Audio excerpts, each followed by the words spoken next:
Hello guys, and welcome once again to Savannah Essence. Today we're going to learn how to make a body cream like a pro.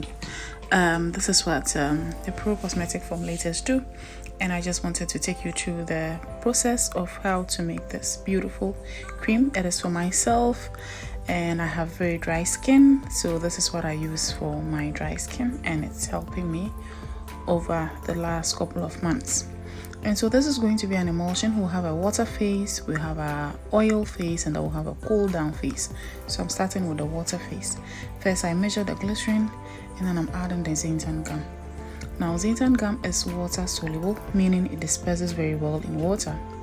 However, when you disperse it directly into water, it forms clumps, and so it's always better to disperse it into your glycerin and then you incorporate it into your water.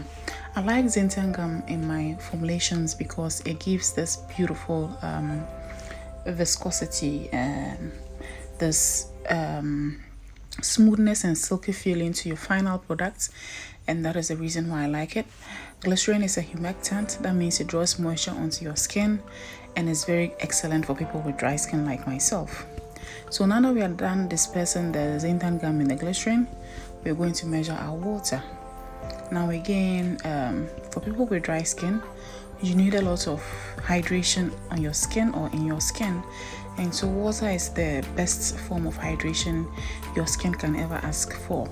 And so instead of going straight out to use body butters, for people with extremely dry skin, it's always good to incorporate water into your skincare formulations. What I just dispersed on in there is your vitamin B.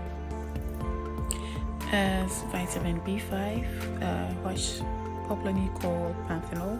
Panthenol also is a humectant, also has anti-inflammatory properties, moisturizes and smooths your skin. And so for people with dry skin, again like me, with our dull looking skin, panthenol is excellent to incorporate into your creams, your lotions, and your skincare routine. You see that because it's water soluble, it disperses easily in water and it makes it thoroughly and beautifully in water. So at this point, I'm done with my water phase. I'll just let the gels, the xanthan gum gel, mix thoroughly before I continue. Next is my emulsifier. I'm using emulsifying wax, soft and silky. This is also another great emulsifier that I like to use. Although it has a soapy effect, it has a smooth texture that I like to use. The role of an emulsifier is that it binds your water and your oils together. So an emulsifier has a water loving part and an oil loving part, and so the water loving part bonds well with your water phase, and your oil loving part bonds very well with your water phase, and it mixes them together, and that gives you a beautiful cream that you love or we like to make. And so this is the emulsifier I'm using. Then I'm using a co-emulsifier, or what we call a stabilizer, something that supports the emulsifier to do its work well. And this one I'm using stearic acid, and stearic acid also gives this sort of thickness and viscosity, let me just say thickness to your cream. And because I have dry skin, I need something that forms sort of like an occlusive barrier.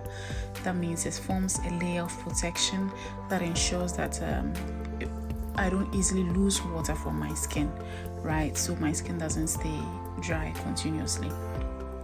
The next ingredient is of course shea butter. Now shea butter is rich with different vitamins, vitamin A, vitamin E, has occlusive properties like I've already mentioned. It helps smooth things and is excellent for people with dry skin like myself. And so yes, shea butter will definitely be incorporated into this formulation. I particularly like shea butter just in case you want to know, and shea butter is the main ingredients for this dry skin formulation.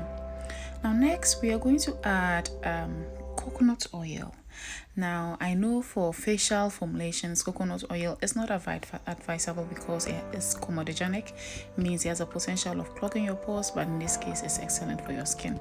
The next oil I'm adding is hibiscus oil. Now, hibiscus oil has some exfoliating properties to it, and that's why it is excellent for this particular formulation, because I have a dry skin and I'll need to take off dry skin cells from my skin. This oil is sesame seed oil. Sesame seed oil is excellent again for people with dry skin, has moisturizing and hydrating properties, excellent for skin cell regeneration, and so I decided to use this. And then we have carrot seed oil, because of the carotene in carrot oil rather, that's not carrot seed oil, pardon me. Carrot oil helps to brighten the skin.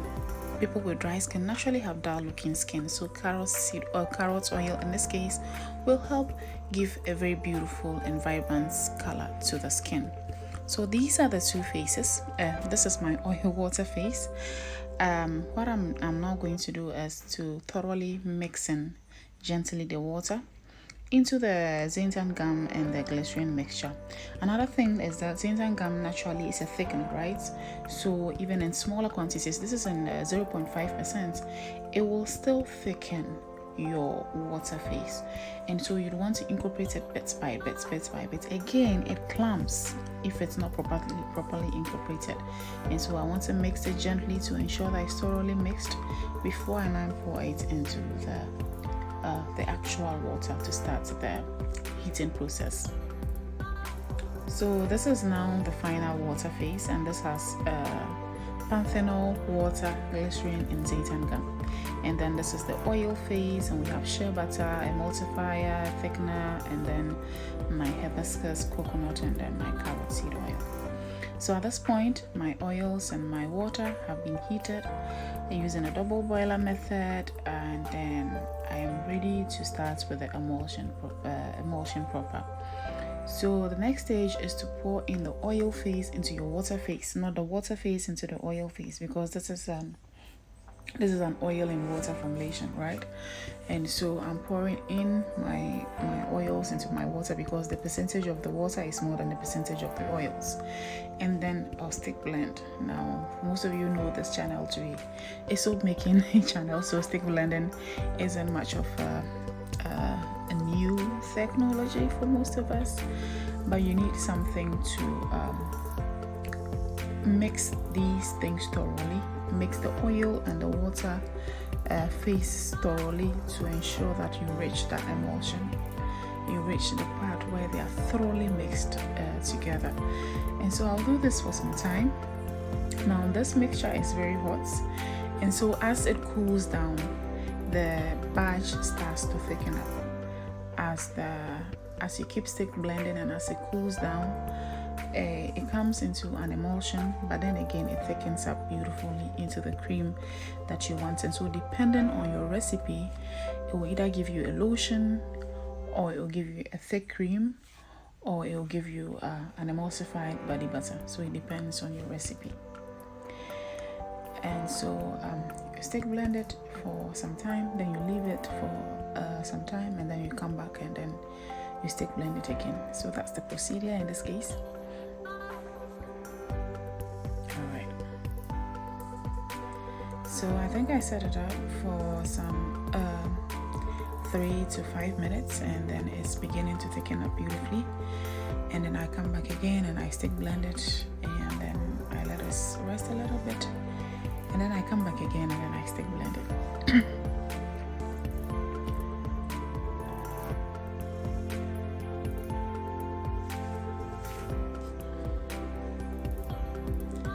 Now let me mention that before you even start formulating whatever skincare product, the first question you need to ask is who are you formulating for, right? That's usually very critical.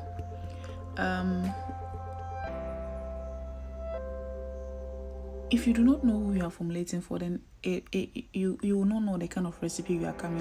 If I had made a lotion, like a light lotion, it might not be appropriate for somebody with my skin type, right? And so usually you need to ask that question: who are you formulating for before you even start generating your recipes? Now at this point it's taken up. I need to measure the temperature to find out where it's gotten to. Sorry, I thought you would have seen this, but it's around 36 degrees Celsius. And your cool down phase, you can start adding your cool down phase when it's about 40 degrees Celsius or lower. And so 36 degrees Celsius is also good. Now this is going to be a very thick cream. So I want to incorporate my cool down phase and then blend it beautifully before it all thickens up too fast on me, right? And so I'll start with the fragrance. So a fragrance is heat sensitive. So the cool down phase are all the ingredients that are heat sensitive. Some oils are heat sensitive, and so your oil phase is doesn't necessarily just have to be oil. Sometimes some oils are heat sensitive and you need to add it at this point. So I just added my oils, and then I've added my vitamin E, and then I'm going to add my preservatives to this part. So I'm using I think liquid Gemal Plus as a preservative. Fragrance is optional. You can decide to add fragrance or not. The vitamin E, the one I'm using here, is just to nourish my skin. This is not to protect the badge. So we have two different types of vitamin E's, and I'm not going to talk about it. Well, they are different types, but the vitamin E I'm using here is just to protect the skin. Generally, vitamin E is to help slow oxidation, and so it helps to, it sort of serves as an antioxidant, but in this case I'm using it to nourish my skin. And then now that everything is added, my cool down phase is added, I'll stick blend it like I'm saying. You see everything is thoroughly incorporated, and then it can thicken up a lot more as the minutes or the hours go on, and then you see that it will become a very thick consistency. And yeah, so let me know if you want to know the basics in formulation. Soap making is a passion, but cosmetic formulation is actually something I went to school for, and so I don't know why I don't even share a lot about that. I mean, I have sort of went to school for this, and I didn't go to school for soap making. It's just a passion of mine. But yeah, so let me know, and then we'll just go through the thought process in skincare formulation, and how to even come up with a recipe depending on who you are formulating for, the gender, the age, the climate where the person is, because formulating for someone who has winter and formulating for someone with harmattan is definitely not going to be the same thing. Okay, so our cream is coming. At this point, I'm just going to set it up. This is the last stick blending. I'm not going to stick blend it again. I'm just going to scrape everything together and then cover it, and then just let it sit, and then it will thicken up into the final product the way I want it.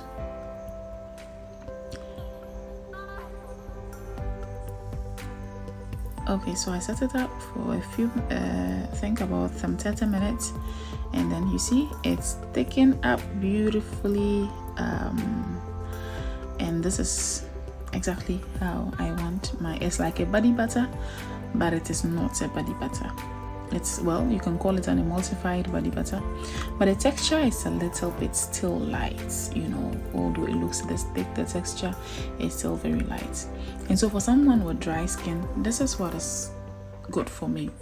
It has everything that I need for my skin to soften, smoothen, and then stay vibrant. It has my water, which will help hydrate my skin and moisturize my skin.